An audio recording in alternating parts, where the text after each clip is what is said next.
Di ujung dunia, di tempat yang sering dilupakan peta dan jarang disinggahi angin kota, berdirilah sebuah desa kecil bernama Bukit Angin. Desa itu menempel di lereng pegunungan bersalju, dikelilingi hutan pinus tua dan danau berair jernih yang menyimpan pantulan langit.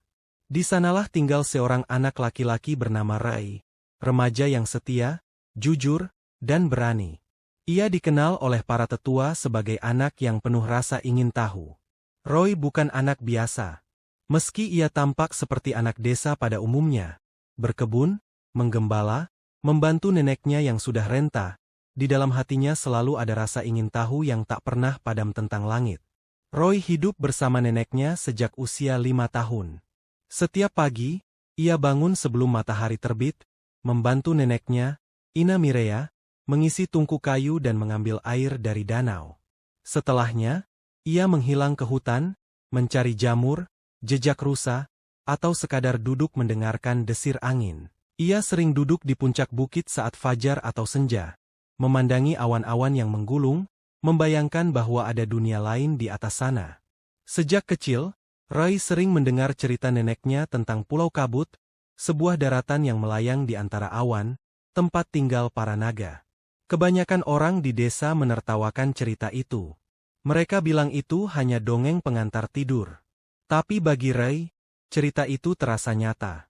Ia bahkan menyimpan sebuah kalung kristal biru tua yang diwariskan oleh ibunya sebelum menghilang dalam ekspedisi ke pegunungan. Ayah dan ibunya tidak pernah kembali dari perjalanan mereka di pegunungan yang lebih dalam. Namun Ray menyimpan dalam dirinya keyakinan bahwa kisah keluarganya belum berakhir. Ayahnya, Oran Elfe, adalah seorang penjelajah dengan darah elf, yang katanya bisa berbicara dengan pohon dan menebak arah angin. Ibunya, Amara, dikenal sebagai perempuan yang lembut tetapi pemberani. Menurut cerita neneknya Mireya, suatu hari ibunya pergi menyusul ayahnya ke Gunung Rinjana, dan tak pernah kembali. Suatu malam, saat angin menerpa lembut dari celah-celah kayu rumah mereka, Ray duduk di dekat perapian bersama neneknya. Api menyala hangat, dan bau kayu terbakar menenangkan. Roy memandangi kalung kristal di tangannya. "Nek, bisa ceritakan lagi soal ibu? Kenapa beliau pergi ke gunung itu?" Nenek terdiam sejenak, memandang jauh ke dalam api, seolah mencari kembali masa lalu yang telah lama terkubur. "Ibumu, Amara, ia bukan hanya perempuan biasa, Roy. Ia punya darah penjelajah, seperti ayahmu. Tapi lebih dari itu, ia punya ikatan dengan langit, seperti yang kau miliki sekarang." Roy menatapnya penuh perhatian. Beberapa hari sebelum dia pergi, Amara bermimpi tentang cahaya biru yang memancar dari puncak Gunung Rinjana. Ia bilang itu adalah panggilan. Panggilan dari masa lalu, dari sesuatu yang hilang. Orang-orang desa menganggap itu hanya mimpi aneh. Tapi ibumu percaya. Dia pergi dengan satu tim kecil. Mereka membawa perlengkapan, tapi hanya 2 orang yang kembali. Mereka bingung, kehilangan arah, dan tak bisa menjelaskan apa yang mereka lihat. Roy menggenggam kalungnya lebih erat. Kalung itu ditemukan tergantung di dahan pohon cemara di batas hutan. Seolah ditinggalkan dengan sengaja. Sejak saat itu, tak ada yang pernah berani lagi ke sana. Gunung itu sekarang dianggap terkutuk. Tapi aku yakin, Amara tidak hilang begitu saja. Ia menemukan sesuatu. Mungkin bahkan masih hidup di luar jangkauan kita. Ray diam, hatinya bergolak. Ia merasa, suatu hari, ia harus menuntaskan pencarian itu. Suatu hari, saat ia sedang mencari kayu bakar di tepi hutan pinus, ia mendengar suara aneh. Seperti gemuruh petir, tapi lembut, dan seolah bernyanyi. Ia mengikuti suara itu hingga ke sebuah lembah tersembunyi. Hutan pinus bergema lirih. Roy mendekat, menyibak semak belukar, dan matanya membelalak. Seekor naga raksasa tergeletak di tanah. Sayap kirinya robek parah, dadanya berdarah, dan sisiknya yang perak berkilauan redup di bawah kabut. Roy membeku. Napasnya tertahan. Namun anehnya, naga itu tidak mengaum, tidak menyerang. Ia hanya menoleh perlahan. Mata emasnya menatap Roy penuh luka dan kesakitan. Ia perlahan mendekat dan menyentuh sisik naga itu. "Namaku Elterion," ujar sang naga dalam bahasa manusia yang berat dan dalam. Bukannya lari, Roy mendekat perlahan. Ia menatap makhluk yang hanya ia baca dari buku dongeng. "Kau, naga sungguhan?" bisiknya. Naga itu hanya mendesah pelan. Roy mengeluarkan selembar kain dari ranselnya, menyeka darah di dada naga itu. Ia melihat duri kecil menusuk di sela sayap dan mencoba mencabutnya perlahan. Naga itu meringis, tapi tetap diam. Aku akan bantu," kata Roy. Ia mengambil air dari aliran kecil terdekat, mencuci luka naga, lalu menutupinya dengan lumut basah yang biasa ia lihat neneknya pakai untuk luka bakar. Hari itu Roy tidak pulang hingga senja. Ia bahkan membangun atap darurat dari ranting dan daun pinus, untuk melindungi naga itu dari angin dingin. Roy tahu ia tidak bisa membiarkan Elterion mati. Namun, ia juga sadar bahwa pengetahuannya tentang luka sedalam itu sangat terbatas. Malamnya, saat langit berkabut dan hawa dingin merayap di celah kayu rumah, Roy akhirnya bercerita pada neneknya. "Nek, aku menemukan seekor naga. Ia terluka parah. Tapi, dia tidak menyerangku. Seperti meminta tolong." Ina Mireya berhenti menumbuk ramuan di mangkuk kayu. Matanya menyipit. Naga? "Kau yakin?" "Iya, besar, sisiknya perak. Dan matanya, Nek. Mata yang bicara tanpa kata." Nenek terdiam sejenak. Lalu berkata, "Kalau benar itu naga, maka kau telah melihat makhluk tertua yang pernah tinggal di punggung dunia ini.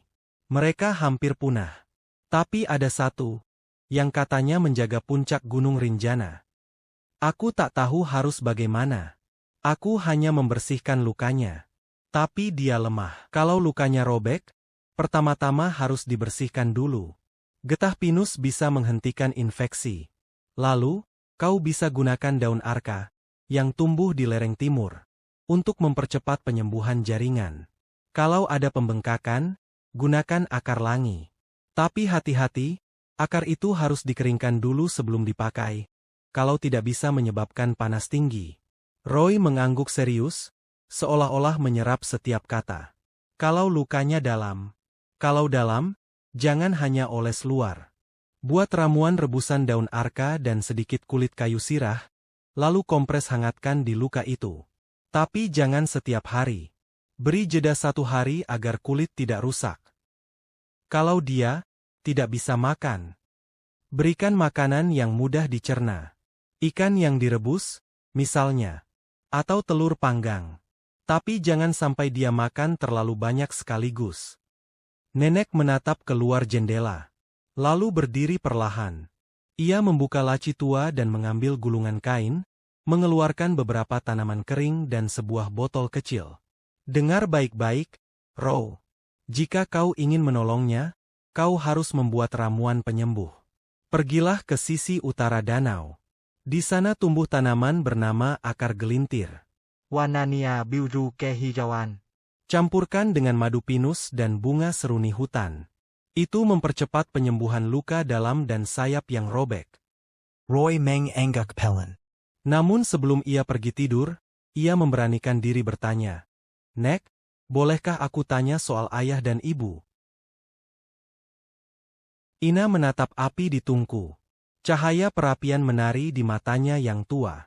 "Ayahmu, Orang elfe, bukan manusia biasa. Ia darah campuran, manusia dan elf dari tanah jauh. Ia bisa mendengar arah angin, membaca pohon, dan merasakan tanah bicara. Ia penjelajah langka. Tapi suatu malam, ia berkata padaku bahwa langit menunjukkan jalur tersembunyi. Ia pergi mendaki puncak Gunung Rinjana. Tak pernah kembali." Roy diam. Ia tak tahu ayahnya seperti itu. 3 tahun setelahnya, ibumu, Amara, meninggalkanmu padaku. Ia menyusul Oran. Ia percaya bisa menemukan jawaban, bahkan jika harus melintasi jalur kabut. Dan mereka berdua, belum kembali. Belum. Tapi aku tahu, kau berbeda, Roy. Darah keduanya ada di dalammu. Keesokan harinya, Roy menyusuri danau ke sisi utara. Ia mencari akar gelintir, dan menemukannya tumbuh di antara batu, biru kehijauan seperti yang neneknya bilang. Ia memetik bunga seruni hutan dan mengumpulkan madu pinus dari sarang tua. Setelah mencampur semua bahan dalam wadah kulit, ia kembali ke tempat naga itu, yang kini ia mulai panggil dalam hati, Elterion. Hari-hari berikutnya, Roy merawat Elterion secara sembunyi-sembunyi. Ia membawakan makanan, air, dan ramuan herbal yang diajarkan neneknya. Namun, merawat seekor naga bukanlah hal yang mudah. Sayap Elterion terluka cukup parah. Terdapat robekan besar di antara selaputnya dan beberapa bagian tulangnya memar. Roy mengingat pelajaran dari neneknya tentang tanaman gunung. Daun arka yang mempercepat penyembuhan luka, getah pinus sebagai antiseptik, dan akar langi yang bisa mengurangi peradangan. Setiap pagi, Roy menyelinap dari rumah, membawa keranjang penuh daun-daunan dan salep buatan. Ia membersihkan luka Elterion dengan sabar. Meskipun kadang harus menahan napas karena bau darah naga yang menyengat. Elterion menahan rasa sakit tanpa mengeluh. Hanya sesekali mengerang pelan. Hubungan mereka tumbuh perlahan, dari ketakutan menjadi saling percaya. Roy merawat luka Elterion.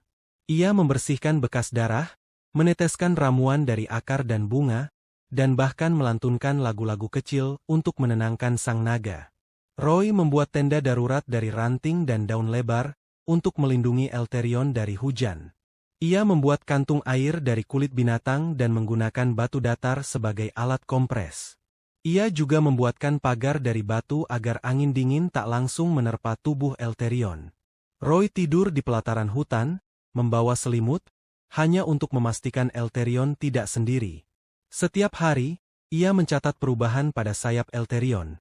Apakah warnanya membaik? Apakah pembengkakannya berkurang? Apakah ia sudah bisa menggerakkan ujung sayapnya sedikit demi sedikit? Malam-malam mereka di lembah sunyi itu menjadi saksi percakapan yang tak biasa. Elterion mulai menceritakan tentang langit, tentang masa-masa saat naga hidup berdampingan dengan manusia. Roy menceritakan tentang desa, tentang neneknya, dan rasa kehilangannya atas ibunya yang tak pernah kembali. Ikatan mereka menguat. Pada minggu kedua, Roy merasa bahwa Elterion membutuhkan makanan yang lebih kuat dari sekadar dedaunan. Maka, ia mulai memancing di danau dan membawakan ikan segar. Ia bahkan mencuri beberapa telur dari ayam desa dan membakarnya untuk Elterion. Setiap hari, luka Elterion sedikit demi sedikit membaik. Kadang ia membuka matanya dan mengangguk pelan. Kadang matanya berkaca-kaca. Roy tak tahu apakah naga bisa menangis. Tapi ia yakin makhluk itu mulai percaya padanya. Perlahan, Elterion mulai bisa berdiri. Sayapnya, meski belum pulih sepenuhnya, bisa dibuka. Ia mengeluarkan nafas panjang yang menghasilkan semburat uap hangat dari hidungnya. Roy tersenyum lebar melihat kemajuan itu. Pada suatu pagi berkabut, Elterion berdiri tegak, membentangkan sayapnya yang kini nyaris pulih. Ia menatap Roy dalam-dalam, lalu menundukkan kepalanya. Kau telah menyelamatkanku, Roy dari Bukit Angin. Aku berhutang padamu. Roy menatap ke arah naga yang kini menatapnya kembali. Elterion mendekatinya perlahan, lalu dari sisiknya yang berkilauan, ia mencabut satu sisik kecil dan meletakkannya di tangan Roy. Mulai sekarang, kau bisa mendengarku. Sisik ini menghubungkan hatimu dan hatiku. Roy menggenggam sisik itu. Hang it, Nyala. Dunia di sekitarnya berubah. Ia merasa angin berbicara, tanah bergetar lembut. Ia tahu, petualangannya baru saja dimulai. Itulah awal kisah mereka. Luka di sayap langit. Pertemuan dua jiwa dari dunia yang berbeda, yang kelak akan mengguncang dunia yang mereka kenal. Sejak hari itu, ia tahu hidupnya tidak akan sama lagi. Ia telah berteman dengan seekor naga. Dan meski ia belum tahu kemana jalan ini akan membawanya, Roy yakin, petualangannya baru saja dimulai.